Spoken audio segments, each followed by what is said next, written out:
Bom dia, bom dia. Super prazer estar aqui de novo no palco do Web Summit. E eu vou falar de um assunto que eu falei no ano passado, de uma certa forma, com um outro ponto de vista. Falando sempre sobre a inteligência natural como um antídoto para o excesso de inteligência artificial que a gente tem lidado nas nossas vidas, mas dessa vez com um ponto de vista que traz a ideia de que a gente vem terceirizando uma parte muito relevante da nossa intuição e da nossa imaginação para a tecnologia. Então, a primeira coisa que eu queria perguntar é o seguinte: quem ainda tem coragem de discutir com o Waze? Ó, tem gente que tem, ó. Tem gente que tem. Eu, há um tempo atrás, estava voltando de Búzios com a minha mulher dirigindo, e a gente chegou ali em frente ao viaduto Paulo de Fronten para pegar o Rebouças, tudo parado, embaixo parecia que estava andando. Ela me perguntou: o que eu faço? Aí eu falei: pera aí que eu vou abrir o Waze. Só que, enquanto eu estava abrindo o Waze, o trânsito andou e ela foi por baixo. Andamos 50 metros e o trânsito parou, e o Waze, obviamente, disse que por cima estava muito melhor. E eu falei: tá vendo? Não dá mais para discutir com o Waze. Quando eu tinha uns 20 anos de idade, eu velejo de windsurf desde 15, e eu queria saber se estava um bom dia para velejar ou não. Eu tinha que ter a capacidade de ler os céus, saber identificar as nuvens. Tinha uma palmeira imperial perto da minha casa que, dependendo do jeito que ela se mexia, eu sabia que direção que o vento tinha, que força que ele tinha e quanto ele ia durar. Ou então, quando eu queria ir para Araruama, meu avô tinha uma casa lá, eu ligava para o seu Nelson, que era o segurança, que era pescador, e perguntava: e aí, seu Nelson, como é que está o vento aí? Dizia assim para mim: pode vir, porque tem uma nuvem lá que está agarrada na montanha, vai ser lestada o dia inteiro. O fato é que hoje tem o WindGuru, não sei se alguém aqui usa o WindGuru, que é um site que te dá a previsão absolutamente precisa, pelo menos com uma semana de antecedência, da intensidade do vento, da direção, da maré, das ondas e tudo mais. E o fato é que a gente, durante milhares de anos, a gente desenvolveu toda a nossa cognição, os nossos sentidos, para termos a capacidade de ler a natureza, ler as pessoas, de uma maneira, obviamente, intuitiva. Essa é uma competência existencial do ser humano. E somado à nossa fé e à nossa imaginação, a gente criou civilizações, a gente fez revoluções, a gente transformou terra em nave espacial. Eu adoro essa metáfora, né, de que tudo que a gente faz, a gente tira a matéria-prima da Terra. Então, o James Webb, que é aquele telescópio que está fotografando lá 3 bilhões de anos de luz de distância, foi feito de terra. Isso tudo fez com que a nossa trajetória, nesses 3,8 bilhões de anos que a vida existe no planeta, fosse muito especial, muito específica. Sempre a partir da nossa capacidade de decidir, de escolher, de fazer, de pegar um caminho ou outro. E é óbvio que a tecnologia tem uma importância enorme no aumento da precisão das nossas decisões. Com o raio-x ou a ressonância magnética, os diagnósticos ficaram muito mais precisos. Com a bússola, com o astrolábio, a gente passou a navegar com mais precisão, naturalmente. Mas a decisão sempre esteve nas nossas mãos. Isso faz muita diferença. Hoje, como a gente não pode mais discutir com o Waze nem com o Tinder, vocês lembram daquela estratégia bizarra da gente ficar enchendo a cara na balada para decidir, né, qual seria a nossa cara metade na noite, né? Hoje tem o Tinder, você faz isso, especialmente se você não tiver esse tipo de competência aqui, ó.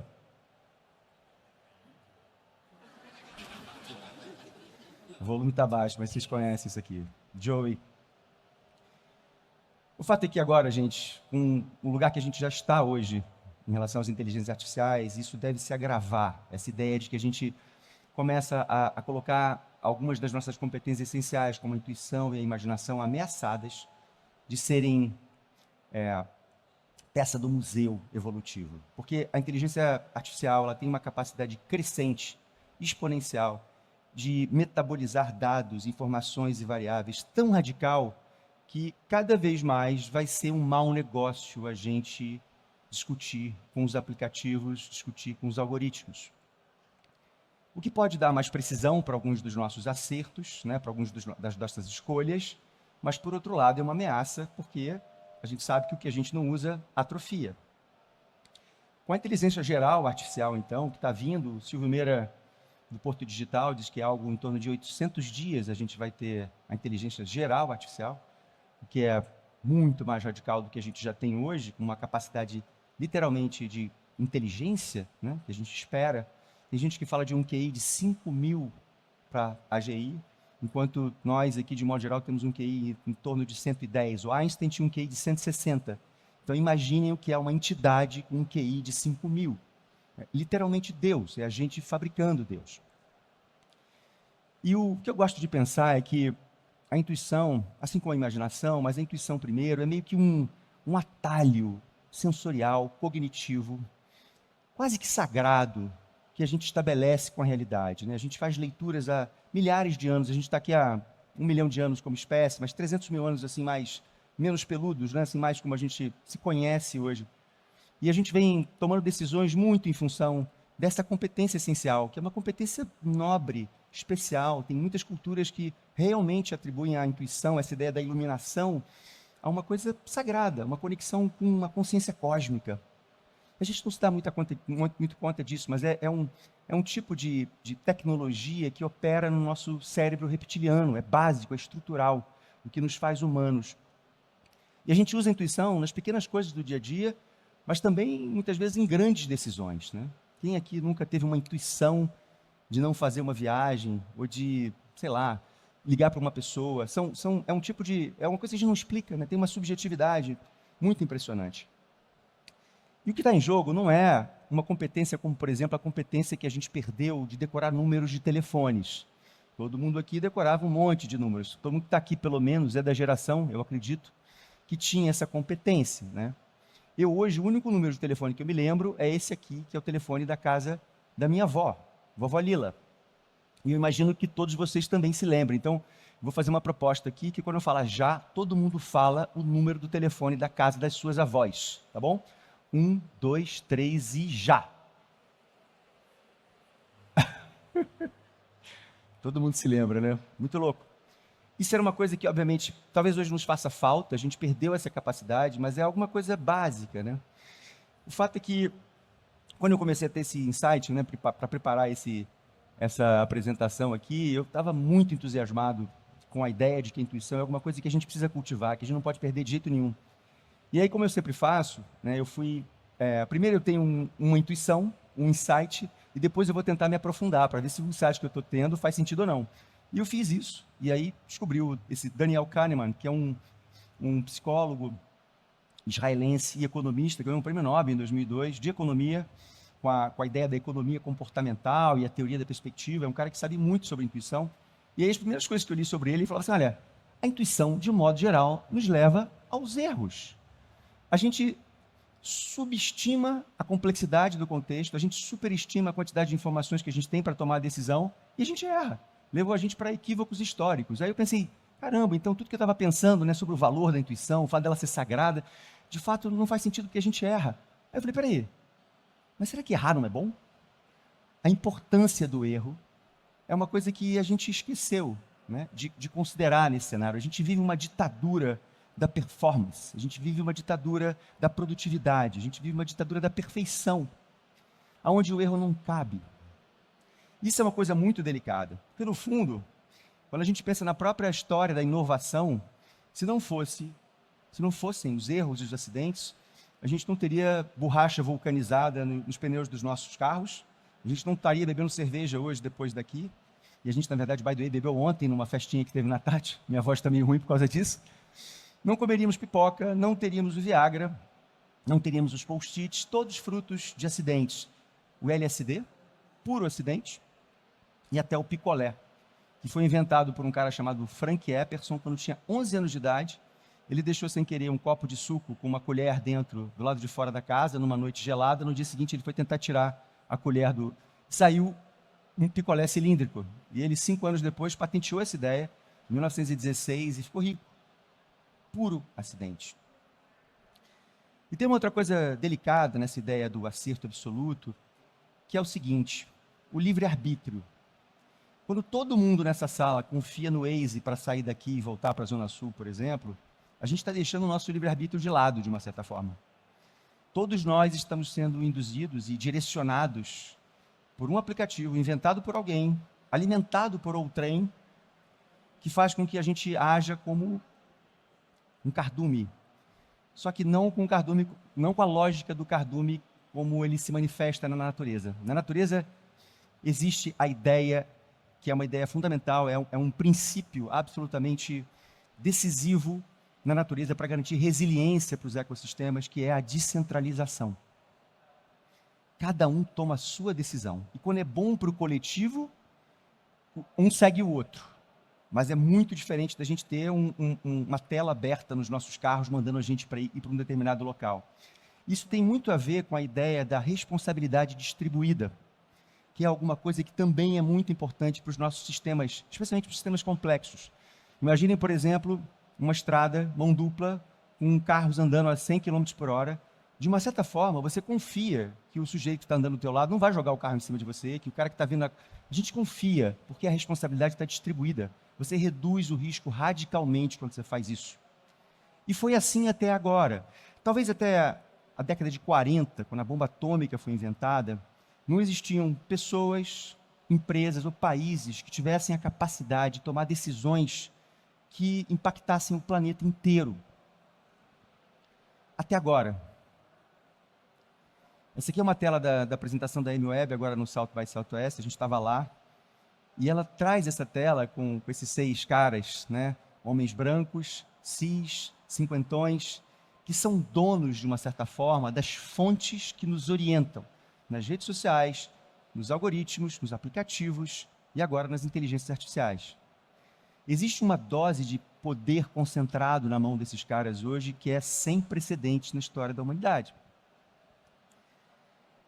E aí, quando a gente pensa naquela situação da estrada que a gente, né, mencionou agora há pouco aqui, de pessoas dirigindo, cada um com a sua autonomia, eu não sei se vocês viram, vou até dar um spoiler aqui, vocês viram O Mundo Depois de Nós, mas essa cena me impressionou muitíssimo. Quem não viu o filme aqui, levanta a mão. Foi mal pelo spoiler.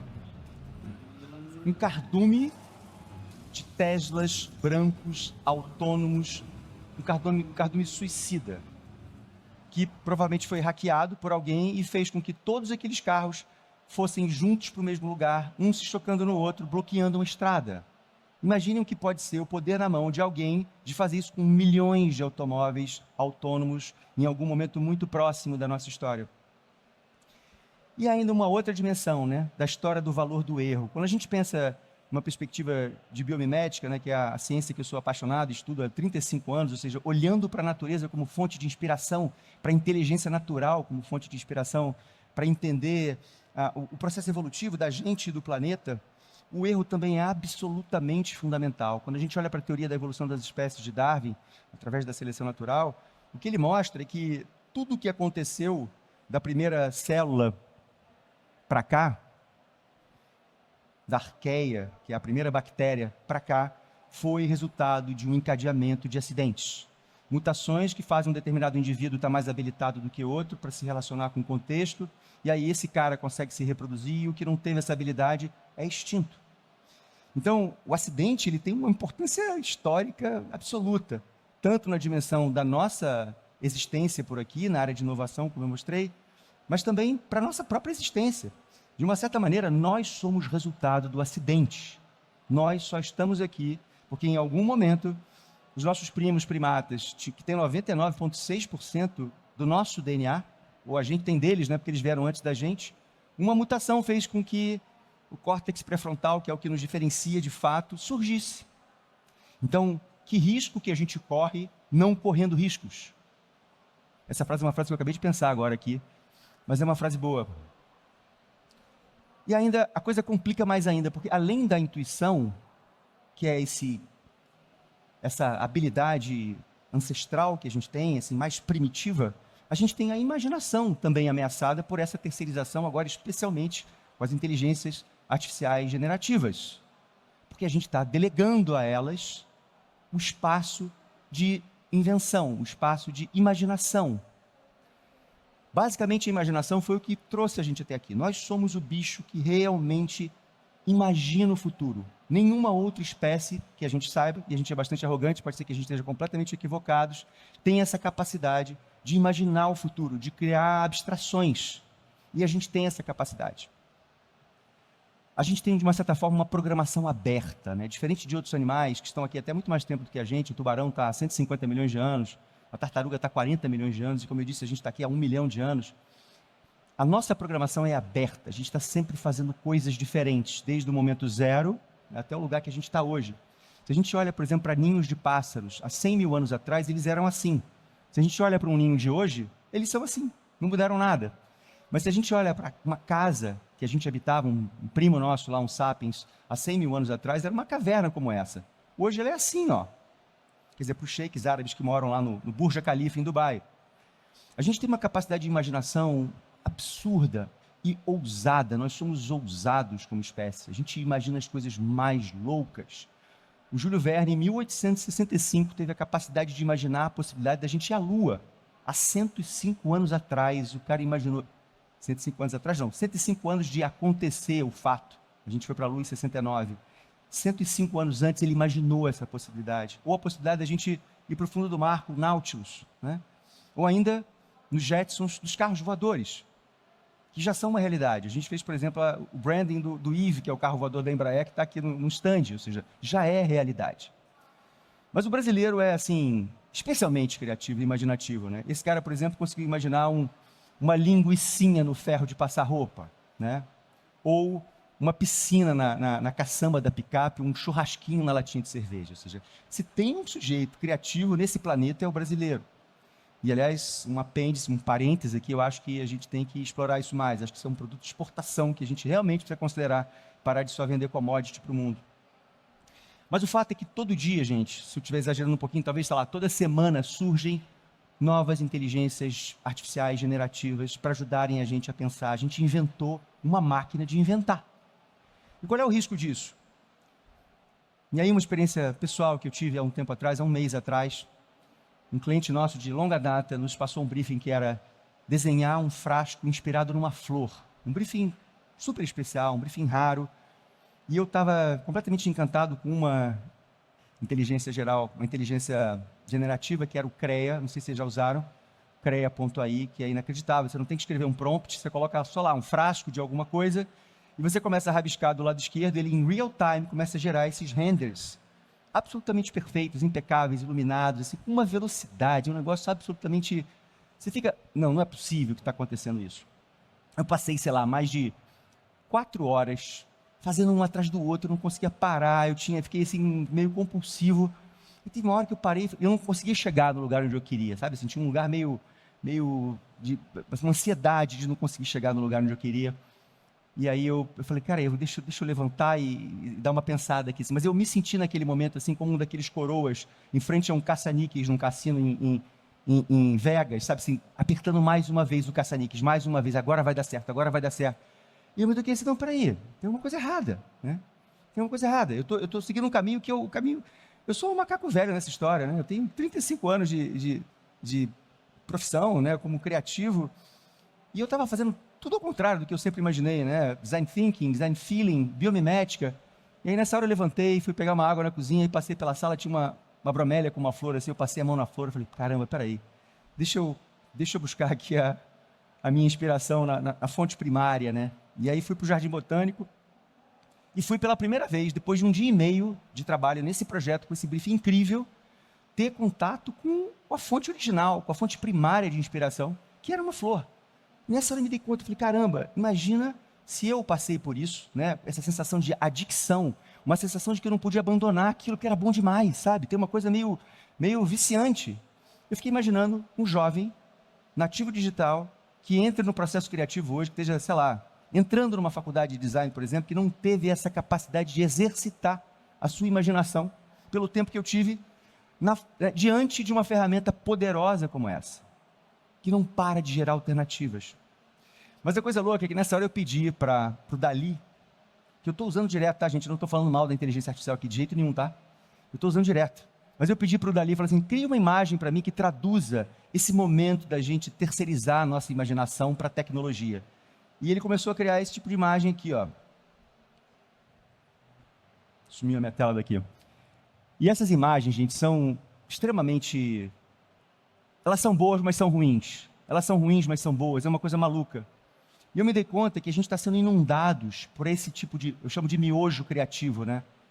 Uma qualidade muito questionável do que é apresentado para a gente, com uma facilidade muito grande. É democrático, sim, mas ao mesmo tempo baixa a qualidade de tudo que a gente faz.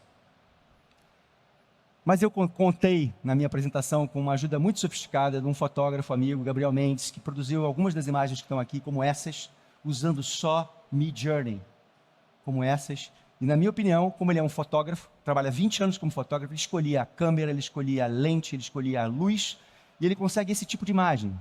E aqui eu acho que enxergo uma convivência pacífica e positiva entre a tecnologia, entre inteligência natural e inteligência artificial. É esse o lugar que a gente precisa ter formação e competência para garantir que isso dê certo.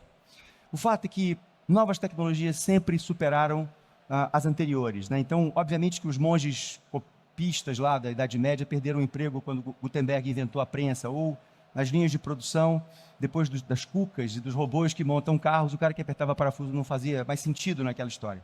Mas o que está em jogo agora aqui é a tal competência essencial que a gente tem para seguir sendo humanos.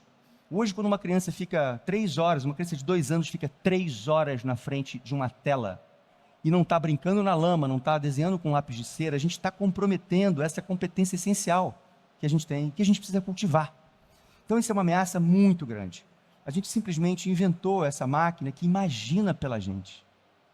Então, é uma terceirização muito, muito delicada. E aí, eu tenho que correr que meu tempo acabou. Eu fui para o South By no mês passado, meio que atrás de respostas para essa história toda, assim, estava com essas coisas na cabeça. E a coisa que eu mais gostei, os momentos que eu mais aproveitei no South By foram as filas. Essa aqui era a fila para a palestra da Amy Webb. Uma fila gigante, a gente passava 1 hora na fila, mas aí a gente encontrava pessoas que a gente não imaginava. Eu encontrei clientes meus que eu só tinha tido reuniões em salas corporativas, a gente passou 1 hora, a gente se conheceu, a gente criou vínculo, e isso fez muita diferença, muita diferença. Então eram nas festas, eram nos happy hours, que as melhores trocas aconteciam. E eu chamei isso de inteligência social, que eu acho que é alguma coisa que a gente precisa manter, que a gente precisa cultivar, que é o lugar do encontro, do olho no olho, do abraço, do acidente. Encontrar pessoas que você não planejou, que você não mandou um convite do Teams, e que foi, basicamente, por razão do acaso, aconteceu aquele encontro. Como a gente sempre fez, em volta das fogueiras, através dos tempos, né? Em todas as culturas a gente sempre teve isso, ou em volta de uma roda de tambor, meio que se reconectar com esse lugar ancestral forte, poderoso, para que a gente tenha alguma chance de seguirmos no controle da própria inteligência artificial, e não o inverso. Burning Man, essa versão atualizada. O fato é que a gente tem um mega desafio criativo em relação ao futuro que a gente precisa lidar. E não é usando a inteligência artificial como o santo graal, porque ela basicamente está sempre olhando pelo retrovisor, em cima do que já foi feito. E o novo precisa da nossa imaginação, sem a menor dúvida. E aí, para encerrar, juro, o povo da produção já deve estar querendo me matar. A Lynn Margulis, que é uma bióloga americana, que eu não sei se vocês já ouviram falar, na década de 60, ela fez uma descoberta muito importante. Ela, basicamente, quando Darwin, na teoria da evolução das espécies, acreditava que a vida evoluía como uma grande árvore que se bifurcava, um galho virava 2, o outro, cada um desses virava mais 2, de uma forma meio linear, meio previsível. E o que a Lynn Margulis faz quando ela olha para a intimidade da vida, porque ela tinha um microscópio que o Darwin não tinha, tudo que o Darwin fez foi a partir da observação de tudo que era visível. A Lynn Margulis consegue olhar no microscópio e consegue entender que mais do que uma árvore, a vida evolui como uma grande teia, com encontros muito inusitados. E o que ela descobre é que os grandes saltos evolutivos acontecem exatamente quando esses encontros de diferentes acontecem. E eu me dei conta, falei, caramba, tudo que não está acontecendo hoje são os encontros dos diferentes. A gente com as nossas bolhas, a gente fica falando com as mesmas pessoas que pensam como a gente.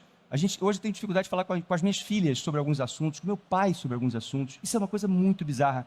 Porque dessa maneira a gente está reduzindo muito a chance do novo emergir. Porque o novo vem da dialética, vem da ideia do ponto e contraponto. Você precisa ter alguém que diga uma coisa diferente do que você imaginou, para que, de fato, essa ideia nova surja.